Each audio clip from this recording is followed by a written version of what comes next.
جانتے ہیں مجھ سے ویٹ نہیں ہو رہا، اب پتہ بھی نہیں چلے گا اور تمہارا یہ پیٹ بڑھتا جائے گا اور پھر ایک کیوٹ بیبی اس دنیا میں آ جائے گا۔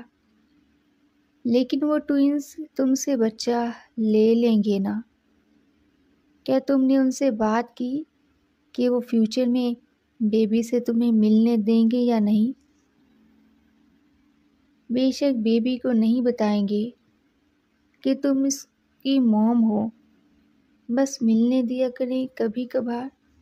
صوفیہ نے کہا، نہیں، اس بارے میں کوئی بات نہیں کی اور مجھے نہیں پتا کہ وہ کیا کہیں گے۔ عزا نے کندھے اچکائے۔ وہ جانتی تھی کہ وہ چاہے بیبی سے اٹیچ ہی کیوں نہ ہو جائے، پر وہ اس کا نہیں تھا۔ وہ بھائی اس سے بیبی لے لیں گے کہ یہی تو کانٹریکٹ میں تھا۔ پھر بھی عزا کے دل سے ابھی سے محبت ابھرنے لگی تھی بچے کے لیے۔ شاید ماں بننے کا احساس ہی ایسا ہوتا ہے کہ بچے سے لگاؤ ہو ہی جاتا ہے۔ وہ ناشتہ کر کے چپ چاپ ان کے اپارٹمنٹ سے چلی آئی تھی۔ وہ دونوں بھائی ہال میں اپنے موم ڈیڈ کے ساتھ بزی تھے۔ دونوں نے ہی عزا کو جاتے دیکھا تھا، لیکن روکنے کی کوشش نہیں کی۔ شاید وہ بعد میں غصہ کرنے والے تھے۔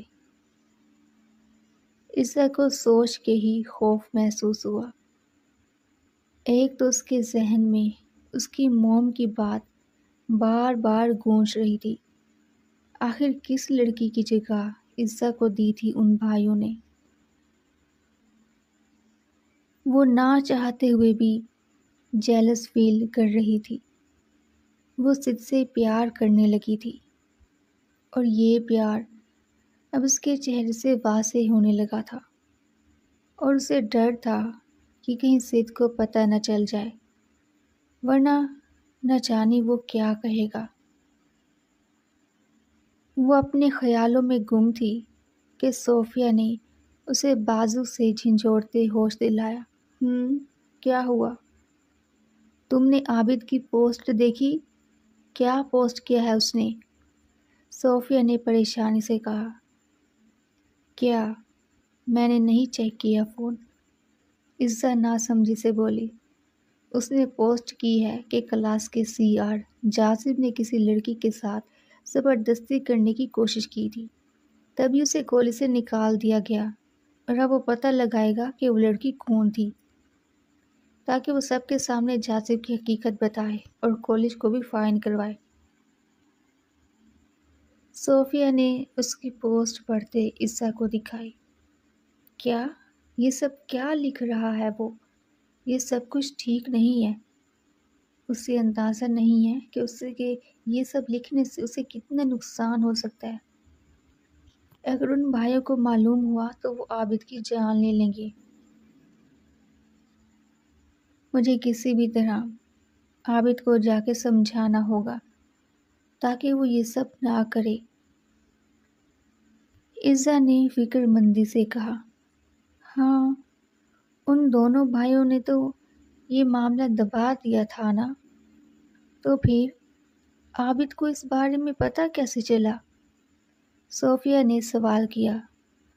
ہو سکتا ہے پولیس میں سے کسی نے یہ بات لیک کی ہو۔ عزا نے اپنی رائے دی۔ جو بھی ہو، بہت ہی بے وقوفی کر رہا ہے یہ، بلا وجہ اپنی جان کا دشمن بن رہا ہے۔ صوفیہ نے کندھے اچکاتے فون ٹیبل پہ رکھا۔ ہاں، صحیح کہہ رہی ہو تم، میں بھی جاتی ہوں اس کے پاس، عزا نے کہا اور فلیٹ سے باہر نکلی۔ وہ ابھی نکلی ہی تھی کہ اس کا فون بجا۔ اس نے کال پک کی، لیکن دوسری طرف سے کوئی نہیں بولا، تو عزا نے کال کاٹ دی۔ اس نے دیکھا کہ ان نون نمبر تھا، تبھی دھیان نہ دیتے وہ آگے بڑھ گئی۔ جیسے ہی وہ لفٹ میں انٹر ہوئی، تو ایمان بھی اسی لفٹ میں تھی۔ تم یہاں کیا کر رہی ہو؟ تو کیا اب ان بھائیوں کو اپنے جال میں پھنسانے کے لیے تم یہاں تک آ گئی؟ ایمان نے زہر بھرے لہجے میں کہا۔ میں اسی بلڈنگ میں رہتی ہوں مس ایمان، عزا نے اکڑ کے کہا۔ اوہو، تمہاری اتنی اوقات کب سے ہو گئی؟ یہاں اس لیے رہنے لگی ہو تاکہ ہر وقت ان بھائیوں کے سامنے جا سکو؟ حد ہو گئی ہے تو، وہ منہ بسوڑتے بولی۔ آپ یہاں کیا کرنے آئی ہیں؟ عزا نے سوال کیا۔ مسٹر سعد کے ساتھ بزنس میٹنگ تھی، اسی لیے آئی ہوں، وہ عزا کو گھورتے ہوئے بولی۔ تبھی لفٹ کھلی تو عزا اسے دل ہی دل میں سلواتے سناتے لفٹ سے باہر چلی گئی۔ ان بھائیوں کے فلیٹ میں ان کے موم ڈیڈ تھے، تو ایمان یقیناً میٹنگ کے لیے ہی گئی ہوگی، عزا نے سوچا اور بال جھٹکتے کار کی طرف بڑھی۔ اس نے کار کا دروازہ کھولنے کی کوشش کی تو ڈور لاک تھا۔ اس نے ڈرائیور کی طرف دیکھا۔ لاک کیوں ہے؟ کھولو اسے، عزا نے کہا۔ سوری میم، لیکن باس کی اجازت کے بغیر آپ کو کہیں لے کے نہیں جا سکتا۔ ڈرائیور نے فون نکالتے کال ملائی۔ عزا دانت پیستے اسے گھور کے رہ گئی۔ کیا مصیبت تھی، ان کی مرضی کے بنا وہ کہیں جا بھی نہیں سکتی تھی۔ ڈرائیور نے فون بند کیا اور سر جھکا لیا۔ تو اس کا مطلب ان بھائیوں نے منع کر دیا تھا، مطلب میں کہیں نہیں جا سکتی۔ اس نے دانتوں تلے اپنا نچلا لب دباتے جیسے غصہ پینے کی کوشش کی تھی۔ ابھی وہ کچھ کہتی کہ اسے بلڈنگ سے سید آتا دکھائی دیا۔ وہ کافی سنجیدہ لگ رہا تھا، شاید عزا پہ غصہ کرنے آ رہا تھا۔ جو بھی تھا، وہ بے حد پرکشش لگ رہا تھا۔ اس نے آتے ہی ڈرائیور کو اشارہ کیا تو وہ ڈور ان لاک کرتے سائڈ پہ ہو گیا۔ اگلے ہی پل سید نے اسے بازو سے پکڑتے کار میں بٹھایا اور اس کے برابر میں بیٹھتے ڈور لاک کیا۔ تو لٹل ون، اب بتاؤ کہاں جانا تھا جو اتنی جلدی میں بھاگی آئی؟